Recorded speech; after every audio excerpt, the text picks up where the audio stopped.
बिस्मिल्लाहिर्रहमानिर्रहीम। अस्सलाम वालेकुम दोस्तों, अपनी नेक्स्ट वीडियो के साथ आपको वेलकम करता हूं अपने इस चैनल में। उम्मीद है आप सब खैरियत से होंगे। दोस्तों की जानब से ये पूछा गया कि स्पेन की नेशनलिटी लेने के बाद कौन से ज़रूरी काम हैं जो हमें करने चाहिए और एज़ सून एज़ अर्ली करने चाहिए, वो आपको इस वीडियो में बताऊंगा। इसके साथ साथ कुछ अहम क्वेश्चन है। बच्चों की नेशनलिटी का कौन सा तरीका आसान है।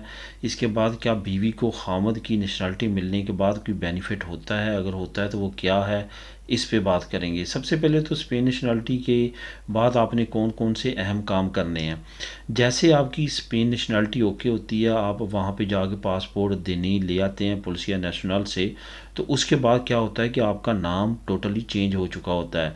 आपकी दनी जो है उस पर भी आपकी वालदा और वालद की अपलीदो ऐड हो चुकी होती है और आपके पासपोर्ट पे भी। अब क्या होता है कि आपकी दो शनाख्तें होती हैं। एक वो शनाख्त जो आपकी रेजिडेंसी कार्ड वाला रिकॉर्ड ऑलरेडी मुख्तलिफ डिपार्टमेंट्स में मौजूद है, और दूसरा अब आपके पास जो नया आ चुका है देनी और पासपोर्ट की शक्ल में। अब क्या करना है, अब आपके पास दे जो नीयें हैं अक्सर खीरी है कि वो तो ख़त्म हो चुकी है। अब आप स्पेन नेशनल हो चुके हैं, ज़ाहिर है वो ख़त्म हो चुकी है, तो तमाम डिपार्टमेंट से अब आपने उसका रिकॉर्ड भी ख़त्म करवाना है। उसके लिए क्या होता है, आपने पुलिस या नेशनल से एक लेटर लेना होता है जो आपको तमाम डिटेल देते हैं कि इसकी पहले नीयत ये थी, ये इसका नाम था, ये तमाम डिटेल थी, अब ये चेंज हो के ये हो चुकी है। वो लेटर जो है आपने लेने के बाद सबसे पहले अगर आपके पास ड्राइविंग लाइसेंस है या इस तरह का कोई और प्रोफेशनल आपका प्रोफेशन है जो आप से रिलेटेड है, वहाँ पे जाना है और सबसे पहले आपने चेंज करवाना है। मैं यहाँ पे एग्जांपल दूंगा। अगर आपका एज अ ड्राइवर प्रोफेशन है, आप कोई ट्रक चलाते हैं, आप टैक्सी चलाते हैं, या कोई और ऐसा प्रोफेशन है जो कि आपको डेली बेसिस पे ड्राइवर लाइसेंस की ज़रूरत पड़ती है, तो उसको आपने सबसे पहले प्रायोरिटी देनी है, उसको चेंज करवाना है। उसके लिए कुछ टाइम पीरियड होता है, उसके अंदर अंदर आपने चेंज करवाना, वरना आपको जुर्माना भी हो सकता है अगर आपने चेंज ना करवाया। इसके अलावा आपने अपनी पदरों पे जाके वहाँ पे अपना डाटा फ़ौरन चेंज करवाना है, मेडिकल का रिकॉर्ड ठीक करवाना है।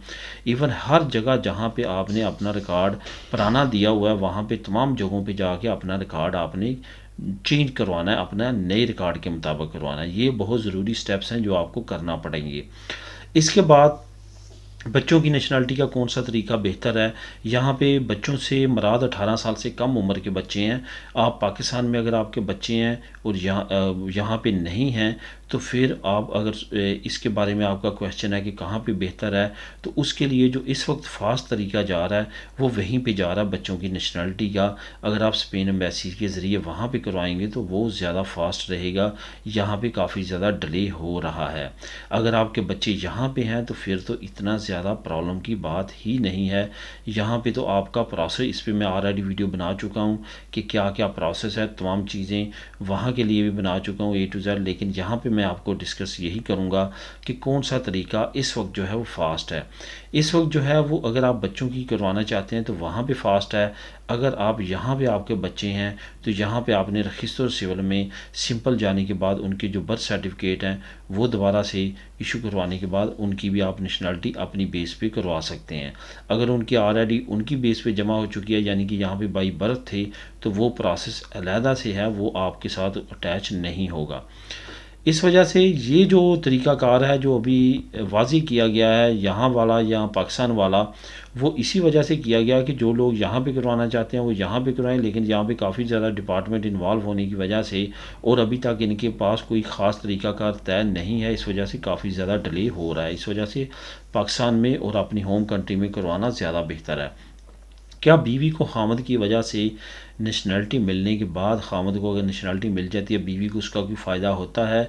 बीवी को अगर ये कहें कि उसको भी नेशनलिटी मिल जाएगी तो ऐसा मुमकिन नहीं है। जो स्पेन के लॉ में ऐसा मुमकिन नहीं है। बीवी को अपने तौर पे 10 साल पूरा करना पड़ेंगे और उसकी उसी तरह एग्ज़ाम देना पड़ेंगे लैंग्वेज के, और उसी तरह वो दोबारा से क्वालिफाई करके ले सकेगी। लेकिन इतना बेनिफिट ज़रूर है कि अगर आपके खामद को मिल जाती है नेशनलिटी तो आप तरख़ीता कम्युनितारिया ले सकते हैं जो 10 साल का होता है। 10 साल के लिए आपका जो है वो कार्ड आपके पास वैलिड होता है। उस पर ये बेनिफिट मिल सकता है कि आप ज़्यादा अरसा कुछ ज़्यादा अरसा होम कंट्री में रह सकते हैं। उस पर इतनी ज़्यादा सख्ती नहीं है क्योंकि वो रिलेशन बेस आपको कार्ड मिलता है।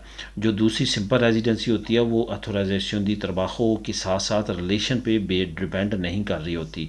लेकिन ये जो तरखीता कम्युनितारिया होता है ये आपको काम की तो इजाज़त है ही, लेकिन इसके साथ साथ ये आपको शो करता है कि आपको किसी के साथ रिलेशन बेस होने की वजह से ये कार्ड मिला है, क्योंकि आपका खामद जो है वो स्पेन का नेशनल है। इस वजह से अब आपको ये तरखीता कम्युनितारिया मिला है और इसकी वजह से आप कुछ अर्सा ज़्यादा जो है वो, यानी कि इतनी ज़्यादा सख्ती नहीं है। जहाँ पे ऐसे लोग भी हैं जो 1.5 साल बाद तरखीता कम्युनितारिया पे वापस आए हैं तो उनको कोई भी प्रॉब्लम नहीं हुई।